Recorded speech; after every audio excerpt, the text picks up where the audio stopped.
हाय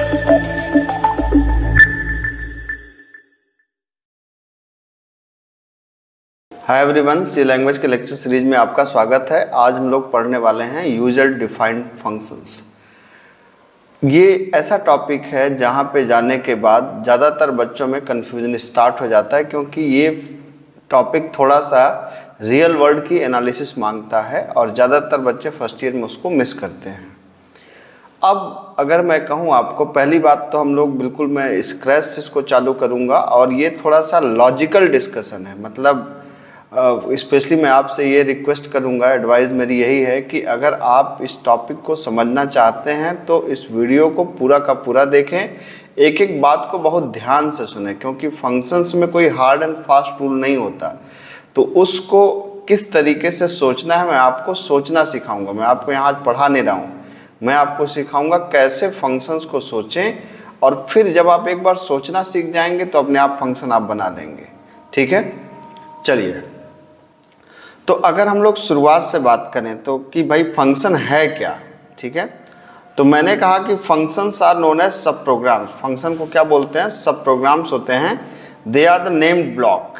कैसे ब्लॉक है? Name block है which perform any particular action. ये किसी खास काम को करते हैं जब इनको कॉल किया जाता है। तो 3-4 बात ध्यान रखने लायक है कि फंक्शंस को क्या बोलते हैं? सब प्रोग्राम, ठीक है। और ये नेम्ड ब्लॉक है, मतलब फंक्शन का एक नाम होता है और जब हम इसे बुलाते हैं तब ये पर्टिकुलर एक्शन परफॉर्म करता है, ठीक है। अब आप एक मेरी वीडियो है इसी प्लेलिस्ट में पढ़ी होगी, फंक्शन ऐसे नहीं पढ़ा होगा, उसको जाकर ध्यान से एक बार देखिएगा और समझिएगा। मैंने वहाँ पे फंक्शन की रियल वर्ल्ड मॉडलिंग बताई है कि जैसे अभी तक क्या हो रहा था कि अभी तक आप एक छोटा सा प्रोग्राम लिख रहे थे, ठीक है। अभी तक आप एक छोटा सा प्रोग्राम लिख रहे थे, मतलब आपने एक मेन लिखा और मेन के अंदर आपने अपना जो भी कोड था उस कोड को लिख डाला, ठीक है। उस पर्टिकुलर कोड को आपने मेन के अंदर लिख डाला। लेकिन अब समस्या ये हो गई है कि अब उसके अंदर, अब मान लीजिए अभी तक इसके अंदर मान लीजिए 20 लाइन का कोड था। अब हम कह रहे हैं कि इसी मेन के अंदर आपको 2000 लाइन का कोड लिखना है। तो अब बताइए इसको आप कैसे मैनेज कर सकते हैं? इसको मैनेज करना बहुत ही मुश्किल है, ठीक है। अगर आप सिर्फ मेन के अंदर लिखेंगे तो, और सी की अपनी प्रॉब्लम्स भी आप जानते ही हैं कि जैसे ही कोड बड़ा होता है एरर्स उसमें ज़्यादा आने लगती हैं। तो बेहतर होता है कि हम उस काम को छोटे छोटे टुकड़ों में डिवाइड कर दें, ठीक है। और वहीं पे बात आती है फंक्शन की। तो अब आइए देखते हैं थोड़ा सा क्या कर रहा है फंक्शन। फंक्शन कर रहा है कि फंक्शन एक नेम ब्लॉक है और जब उनको हम कॉल करेंगे तो किसी खास एक्शन को परफॉर्म करेगा। अब ऐसे समझिए कि जैसे मैं एक टीचर हूँ, मैंने डिसाइड किया है कि मैं अपनी लाइफ में पढ़ाऊँगा, ठीक है। लेकिन मैं अपनी बाइक भी चलाऊंगा, मैं अपनी कार भी चलाऊंगा, मैं अपना मोबाइल भी चलाऊंगा, मुझे कपड़े भी पहनने हैं। तो अब मुझे जब बाइक चाहिए, जब मेरी बाइक ख़राब होगी तो मैं एक फंक्शन कॉल करूंगा जिसका नाम है मैकेनिक।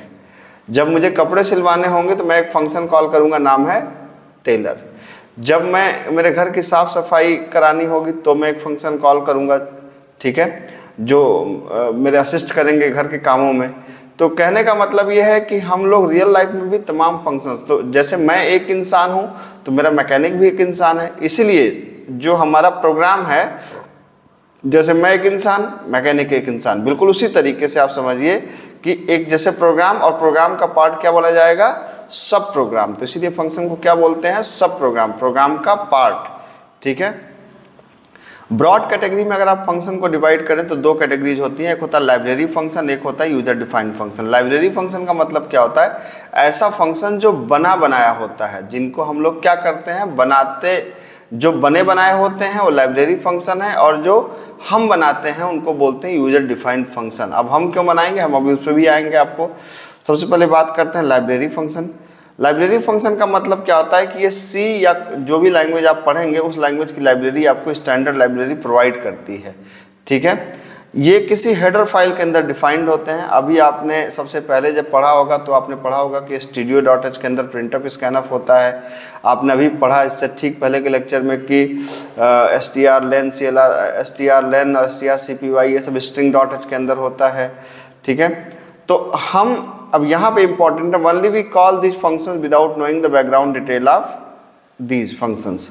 मतलब कहने का मतलब यह है कि जो लाइब्रेरी फंक्शन होते हैं, जैसे प्रिंटअप मान लीजिए है, तो प्रिंटअप कैसे काम करता है, क्या आप इसको जानते हैं? प्रिंट, आप ये जानते हैं कि प्रिंटफ काम क्या करता है? प्रिंटफ प्रिंट करता है ये तो आप जानते हैं, लेकिन प्रिंटफ काम कैसे करता है ये आपको नहीं पता होगा।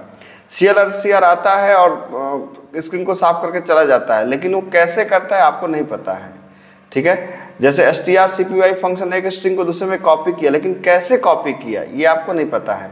आप मतलब ये हुआ कि जो लाइब्रेरी फंक्शंस होते हैं हम उन्हें सिर्फ यूज करते हैं बिना उनकी बैकग्राउंड डिटेल को जाने, ठीक है। तो जो कुछ फ्रिक्वेंटली यूज लाइब्रेरी फंक्शंस हैं, printf, scanf, get, CLR, str, len, sqrt, ये सब क्या हैं? कुछ बने बनाए लाइब्रेरी फंक्शन है। तो ये हमारा जो ये आज का जो लेक्चर है, ये लेक्चर लाइब्रेरी फंक्शन के बेस्ड नहीं है, क्योंकि लाइब्रेरी फंक्शन तो बने बनाए होते हैं, उस पर ज़्यादा काम करने का स्कोप नहीं है, बस हमें उन्हें यूज़ करना आना चाहिए। तो यूज़ करने के भी आसान तरीके हैं। पहला कि वो किसी हेडर फाइल के अंदर होंगे, उस हेडर फाइल को ऐड कर दीजिए, फिर वो क्या काम करते हैं बस इतना जान लीजिए। कैसे करते हैं ना इस पर जानने की ज़रूरत है, ना ही हम जानते हैं, दोनों बातें हैं। अब मेन हमारा टॉपिक स्टार्ट होता है यहाँ से, जिसको बोलते हैं user defined function. User defined function, मैं इसको आगे के लेक्चर में UDF नाम दूंगा। तो यूजर डिफाइंड फंक्शंस क्या होते हैं? ऐसे फंक्शन जो यूजर की रिक्वायरमेंट के हिसाब से डिफाइन किए जाते हैं। मतलब these are the function which are defined by the user as per the requirement. User के द्वारा डिफाइन किए जाते हैं जैसे इनकी ज़रूरत पड़ती है अकॉर्डिंगली, ठीक है। तो एक यूजर डिफाइंड फंक्शन हम क्यों बनाते हैं, पहले हम लोग इस बात को समझ लें। पहली बात है dividing a big problem into different small modules. जैसे एक प्रॉब्लम छोटी थी तो आप मेन के अंदर लिख रहे थे, अब मान लीजिए प्रॉब्लम बड़ी है, लाइंस ऑफ कोड हमारे बढ़ रहे हैं, तो बेहतर होगा कि हम उसको छोटे छोटे पार्ट में डिवाइड कर लेंगे, इससे समझना, डिबग करना, हर चीज़ आसान हो जाएगा। दूसरी बात, implementing the concept of reusability. आप एक बार बना लें और बार बार आप इस्तेमाल कर सकते हैं, आपको बार बार बनाना नहीं पड़ेगा। तीसरा, increasing the readability of the program. Program को आप एक बार बेहतर ढंग से बना लेंगे तो उसको रीडेबल होगा। रीडेबल का मतलब उसको पढ़ना आसान होगा। जैसे मान लीजिए यहाँ पर ये लिखा है, मैं बार बार आपको हाईलाइट क्यों कर रहा हूँ, जिससे आपको पढ़ना आसान हो जाए। उसी तरीके से अगर आप फंक्शन कर लेंगे तो पार्ट्स में बन जाएगा, जिसको पढ़ना आसान हो जाएगा। जब पढ़ना आसान हो जाएगा तो कॉम्प्लेक्सिटी घट जाएगी उसकी, प्रोग्राम को समझना भी आसान हो जाएगा, ठीक है। फिर स्केलेबिलिटी। स्केलेबिलिटी का मतलब होता है कि एक ऐसी चीज़ जिसको बढ़ाया जा सके, जिसको स्केलेबल, जैसे इंसान एक स्केलेबल प्राणी है। कहने का मतलब कि हमें हमेशा कुछ सीखने की संभावनाएं होती हैं। तो स्केलेबल का मतलब कि जब एक प्रोग्राम आप बनाएंगे तो वो फिक्स नहीं हो जाएगा। अगर फंक्शन बेस्ड है तो एक नई चीज़ जोड़ने के लिए उसमें हमेशा स्कोप आपको रहेगा। तो इस कंसेप्ट को बोलते हैं स्केलेबिलिटी। तो ये कारण है जिनकी वजह से हम लोग यूजर डिफाइंड फंक्शंस को बनाते हैं। एक एक पॉइंट को खूब ध्यान से सुनिएगा, समझिएगा और फिर अपने से एनालिसिस करिएगा। याद रखिए, सिर्फ मेरे पढ़ाने से कुछ नहीं हुआ, जब तक आप खुद से एनालिसिस नहीं करेंगे प्रोग्रामिंग आपको नहीं आएगी, ठीक है। नेक्स्ट पॉइंट, अब एक यूजर डिफाइंड फंक्शन को किस तरीके से आप डिफाइन कर सकते हैं। पहला मतलब इसका जो सिंटैक्स होता है, पहला होता है इसका फंक्शन का नाम यहाँ पे दिया जाता है। फंक्शन का नाम कोई भी वैलिड आइडेंटिफायर हो सकता है।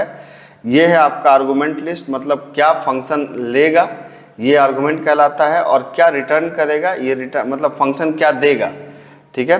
And body of the function, मतलब फंक्शन क्या काम करेगा। तो आप बिल्कुल सिंपल ऐसे समझिए कि आप फंक्शन को क्या पास करेंगे, क्या देंगे आप इसको यहाँ पर, मतलब दैट इज आर्गुमेंट।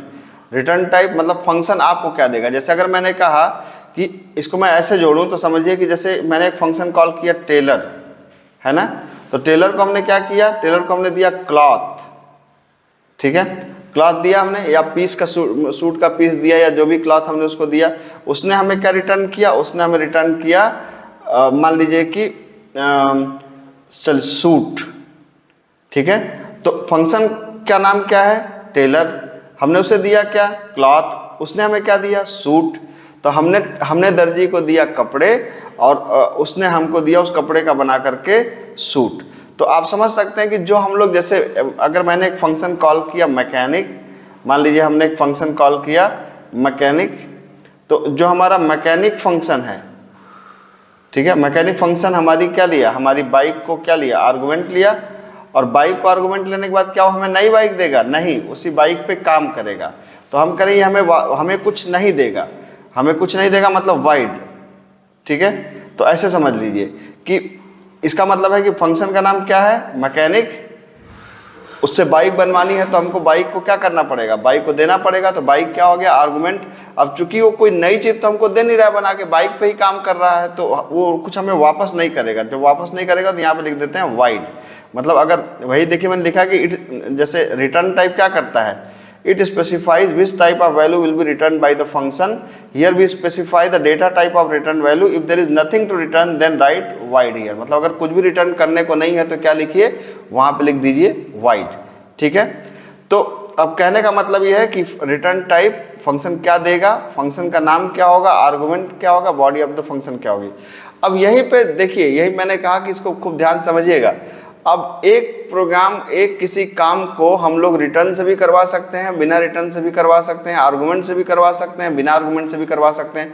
अब यहाँ पे विजन बनाने की जरूरत है कि कहाँ पे बेस्ट सुटेबल क्या है। ठीक है, तो ये हम लोगों को थोड़ा सा अनुभव से आएगा, जैसे जैसे आप काम करते जाएंगे वैसे आएगा। अगर आप इस सीरीज को देखेंगे तो मैंने एक एक चीज़ को बहुत अच्छे से कवर किया है।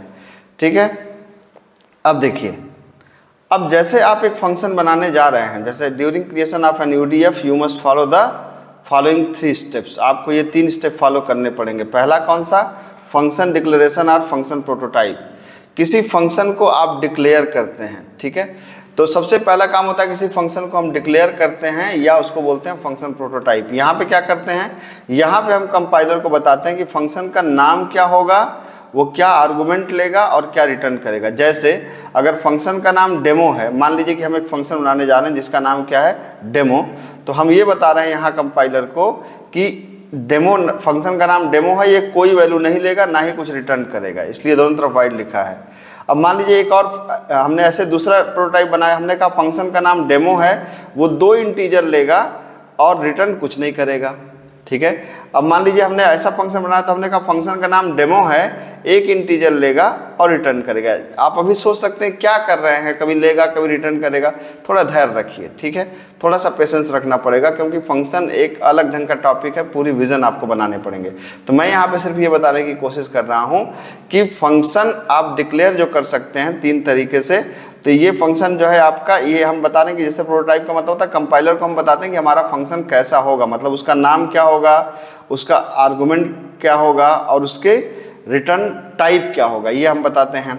एक बार जब फंक्शन बन जाता है तो हम फंक्शन को कॉल करने जाते हैं। फंक्शन को कॉल का मतलब आप ऐसा समझिए, अब तक आपने फंक्शन को कॉल ही तो किया है। आप फंक्शन कॉलिंग में आप क्या करते आए हैं अब तक, आप कहते आए हैं प्रिंट भाई साहब आओ और हेलो प्रिंट कर दो, आप यही तो करते आए हैं।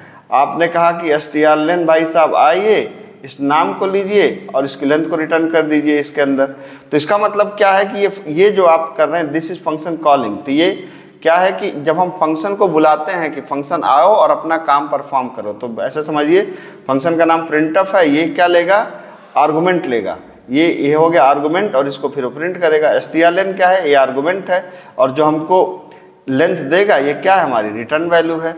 तो इस तरीके से हम इसको फंक्शन को कॉल करते हैं। ज़्यादातर लाइब्रेरी फंक्शन के साथ तो हम सिर्फ उनको कॉल ही करते हैं, क्योंकि ना तो हम उनको डिक्लेयर करते हैं ना तो उनको हम बनाते हैं।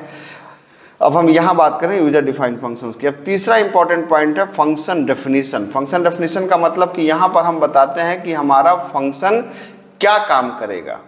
ठीक है, क्या काम करेगा, और इसको हमेशा मेन से बाहर लिखते हैं। मतलब ये किसी फंक्शन के अंदर नहीं होगा। जो कॉलिंग होती है वो मेन के अंदर हो सकती है या किसी और फंक्शन के अंदर हो सकती है। डिक्लेरेशन मेन के अंदर भी हो सकता है, मेन के ऊपर भी हो सकता है, डिपेंड करता है कि आप उसे ग्लोबल बनाना चाहते हैं कि लोकल बनाना चाहते हैं। लेकिन डेफिनेशन हमेशा मेन से या किसी और फंक्शन से बाहर होगी, वो किसी के अंदर नहीं होगी।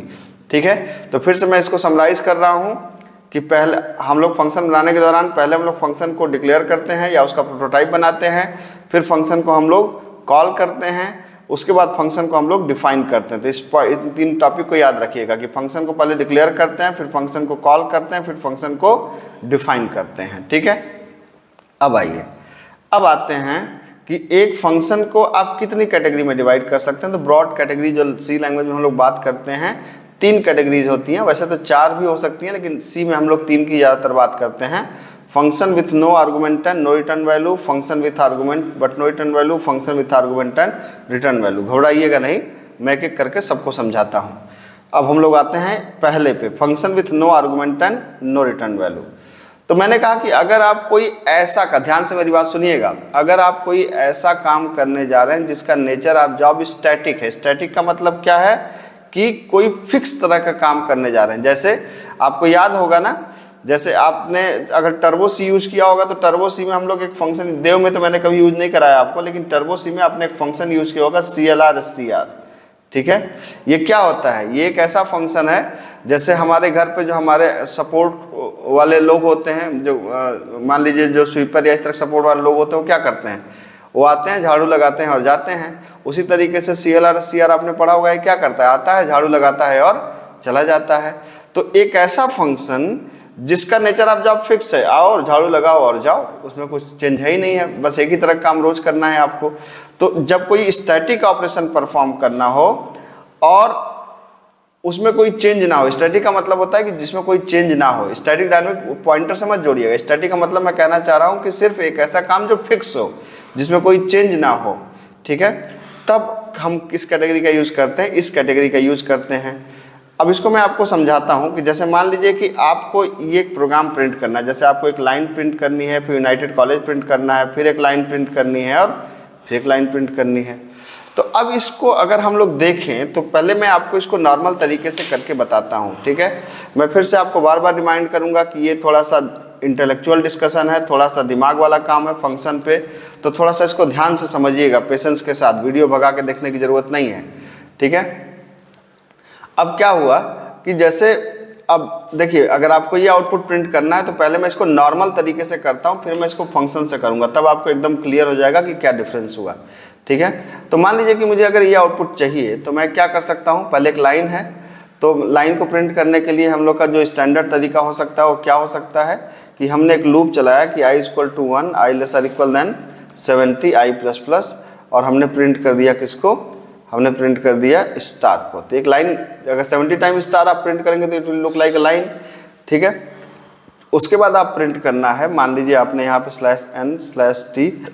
/n/t/t/t/t आपने कहा यूनाइटेड कॉलेज, ठीक है, और यहाँ पे आपने /n लगा दिया। फिर लाइन चाहिए आपको, तो आप एक काम कर सकते हैं, यही कोड को दोबारा आप यहाँ पे चिपका दीजिए, ठीक है। फिर लाइन चाहिए आपको, तो एक बार लाइन यहाँ चेंज कर लीजिए और फिर इसी कोड को उठा करके यहाँ चिपका दीजिए। अब इसको रन कराइए, आप देख सकते हैं आ गया 3 लाइन यूनाइटेड कॉलेज, फिर 3 लाइन, फिर 3 लाइन। अब यहाँ पे आप देख सकते हैं कि हमने कहा यार एक कोड को हम बार बार रीयूज कर रहे हैं, मतलब हमने कहा कि हम बार बार लिख रहे हैं, हमने कोड यहाँ भी लिखा, हमने ये कोड यहाँ भी लिखा, हमने यही कोड यहाँ भी लिखा, बार बार हम एक ही कोड को लिख रहे हैं। तो फिर हमने देखा कि जब हम एक ही कोड को बार बार लिख रहे हैं तो क्यों ना हम इसका फंक्शन बना लें। हम फंक्शन को बार बार कॉल कर सकते हैं, जो मैंने फंक्शन बनाने के कई कारण में से क्या बताया था, रीयूजेबिलिटी। तो अब हमने कहा कि अच्छा एक कैसा काम कर रहा है, तो हमने कहा यार एक काम तो एक ही तरह कर रहा है, एक ही तरह की लाइन बार बार प्रिंट हो रही, मतलब लाइन का नेचर क्या है, फिक्स है। तो कायदे से वैसे तो जो देव C++ में ऊपर फंक्शन आज का तरीका बदल गया, लेकिन मैं आपको स्टैंडर्ड तरीका बताता हूँ। जैसे पहले आपने कहा कि भैया हम एक फंक्शन बनाएं जिसका नाम है माई लाइन, ठीक है। हमने कहा ये कोई आर्गुमेंट नहीं लेगा, मतलब इसको आप ब्लैंक छोड़ दीजिए, और आपने कहा रिटर्न नहीं करेगा वाइड, ठीक है। तो अब या तो इसका नाम दे सकते हैं लाइन, माई लाइन की जगह लाइन दे दीजिए, कोई दिक्कत नहीं है। तो ये आपने कहा कि फंक्शन का नाम लाइन है, ये कोई आर्गुमेंट नहीं लेगा और कुछ भी रिटर्न नहीं करेगा। क्यों ऐसा हम कह रहे हैं, क्योंकि फंक्शन का नेचर जो है वो फिक्स है, ठीक है। उसके बाद हम क्या करते हैं, फंक्शन को कॉल करते हैं, लेकिन कॉल करने से पहले मैं यहाँ पे आपको डिफाइन करता हूँ। तो यहाँ पर देखिए जब डिक्लेयर करते हैं तो यहाँ पे सेमीकोलन लगाते हैं, लेकिन जब आप इसको फंक्शन को डिफाइन करेंगे तो सेमीकोलन नहीं लगेगा, याद रखिएगा इस बात को। ये आपने यहाँ पे डिफाइन किया, और डिफाइन में क्या होगा, लाइन प्रिंट करने का कोड लिखना है, तो लाइन प्रिंट करने का कोड तो यहाँ पे है ही है, इसी को यहाँ से उठा के यहाँ पे नीचे चिपका दीजिए लाइन करने का कोड। ये देखिए आपने यहाँ पे चिपका दिया, ठीक है। अब एक काम करिए, जहाँ भी आप लाइन कॉल कर रहे थे, लाइन का कोड लिख रहे थे, वहाँ पे आप लाइन को कॉल कर लीजिए। तो ये आपने लाइन को कॉल कर लिया, एक लाइन आपको चाहिए, ठीक है।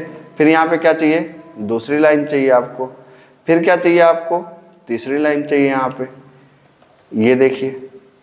तो आपने क्या किया, 3 लाइन को आपने कॉल कर लिया। तो अब यहाँ पे देखिए ध्यान से, हमने क्या किया, फंक्शन डिक्लेयर किया, फिर हमने फंक्शन को कॉल किया क्योंकि यहाँ पे एक लाइन चाहिए थी, फिर यहाँ भी एक लाइन चाहिए, फिर फंक्शन को कॉल किया, फिर यहाँ भी लाइन चाहिए थी, फिर एक फंक्शन को कॉल किया, और यहाँ पे क्या किया हमने, फंक्शन को डिफाइन कर दिया। वही मैंने बताया था कि ये जो फंक्शन का प्रोटोटाइप है इसको आप मेन के ऊपर भी लिख सकते हैं, मेन के अंदर भी लिख सकते हैं। मेन के अंदर हो जाएगा तो लोकल हो जाएगा, ऊपर है तो ग्लोबल रहेगा। ये कॉलिंग हमेशा मेन के अंदर या किसी और फंक्शन के अंदर होगी, और ये जो डेफिनेशन है ये हमेशा मेन से बाहर होगी या किसी और फंक्शन से बाहर होगी।